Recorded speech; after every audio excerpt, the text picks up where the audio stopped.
ಶುಭೋದಯ. ಈ ದಿನ ಎಲ್ಲರಿಗೂ ಒಂದು ರೀತಿಯಲ್ಲಿ ಸಸ್ಪೆನ್ಸ್ ಆಗಿರುವಂತಹ ದಿನ.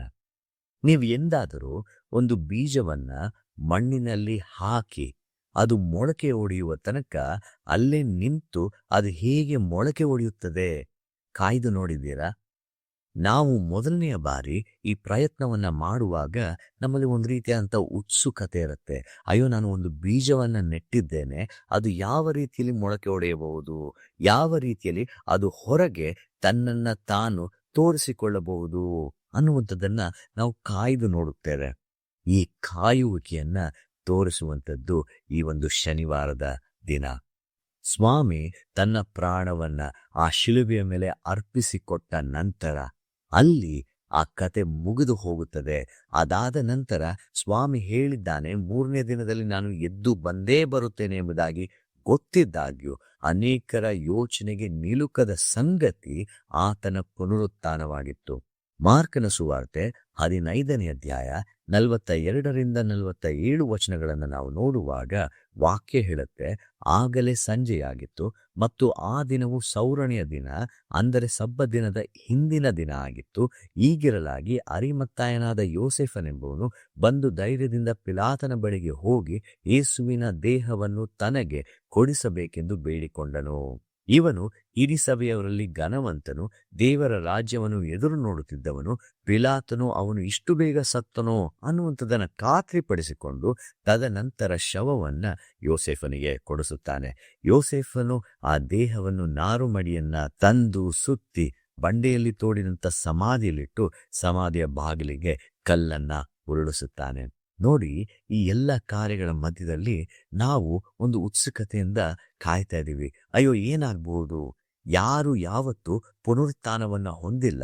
ಯೇಸುಸ್ವಾಮಿ ಹೇಳಿ ಹೋಗಿದ್ದಾನೆ, ಆದರೆ ಏನಾಗ್ಬಹುದು? ಪುನರುತ್ಥಾನ ಆಗತ್ತಾ, ಆಗದಿಲ್ವಾ? ಆ ಕಾಯುವಿಕೆಯನ್ನು ಸೂಚಿಸುವಂಥದ್ದು ಈ ದಿನ. It was a day of silence. ಯಾವುದೇ ರೀತಿಯಾದಂಥ ಸದ್ದು, ಗದ್ದಲ ಅಥವಾ ಕಿರುಚಾಟ ಇಲ್ಲದೆ ಇದ್ದಂತಹ ದಿನ. ಅದು ನೋವಿನ ದಿನವಾಗಿತ್ತು. ಅಯ್ಯೋ, ನಾನು ನಂಬಿದಂತಹ ನನ್ನ ರಕ್ಷಕನು ತನ್ನ ದೇಹವನ್ನು ಶಿಲುಬೆಯ ಮೇಲೆ ಅರ್ಪಿಸಿಕೊಟ್ಟು ಈಗ ಆತನು ಇಲ್ಲ, ಮುಂದೆ ಏನು ಅನ್ನುವಂಥದ್ದು ತುಂಬಿದಂತಹ ನೋವಿನ ಸಂಗತಿಯಾಗಿತ್ತು. ಹಾಗೂ 3ನೇದಾಗಿ ಒಂದು ರೀತಿಯಾದಂಥ ಸಸ್ಪೆನ್ಸ್ ತುಂಬಿದಂಥ ದಿನ.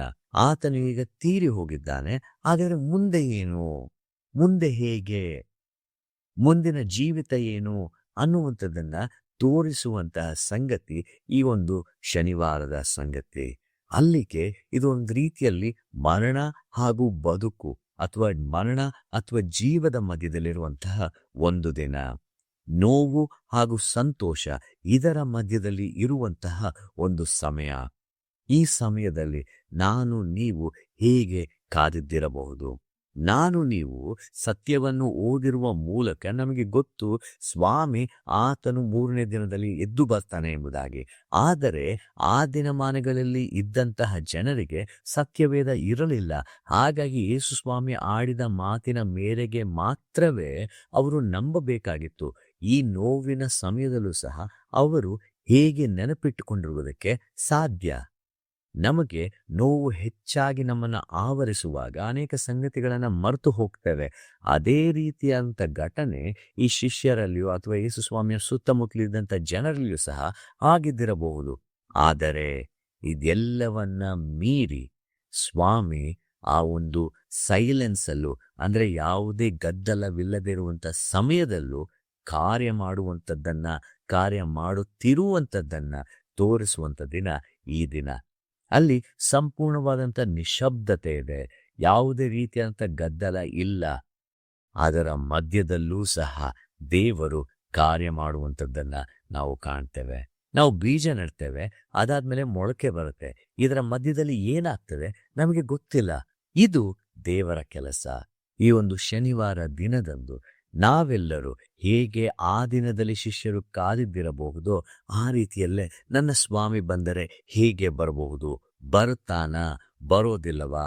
ಆತನು ಹೇಳಿದ್ದನು, ಆ ಮಾತಿಗೆ ಸರಿಯಾಗಿ ಆ ಮಾತನ್ನು ಉಳಿಸಿಕೊಳ್ಳುತ್ತಾನ ಅನ್ನುವಂಥ ಅನೇಕ ಪ್ರಶ್ನೆಗಳನ್ನ ಕ್ಲಿಷ್ಟಕರವಾದಂಥ ಪ್ರಶ್ನೆಗಳನ್ನು ಕೇಳುವಂಥ ಸಮಯ ಈ ಶನಿವಾರದ ಸಮಯ.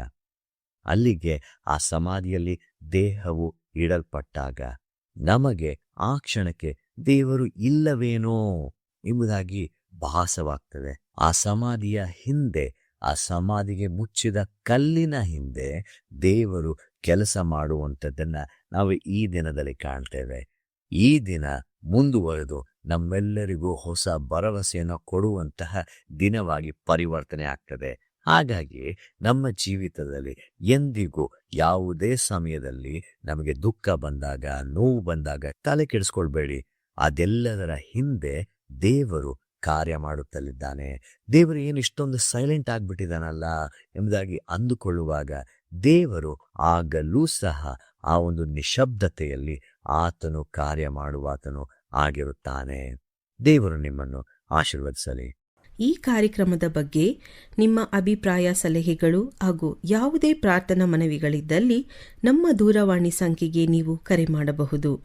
ನಮ್ಮ ದೂರವಾಣಿ ಸಂಖ್ಯೆ 9902606453. ನಿಮ್ಮ ಅಭಿಪ್ರಾಯಗಳನ್ನು ಇಮೇಲ್ ಮೂಲಕವೂ ನಮಗೆ ತಿಳಿಸಬಹುದು. ನಮ್ಮ ಇಮೇಲ್ ID info@fibaonline.org. ವಂದನೆಗಳು.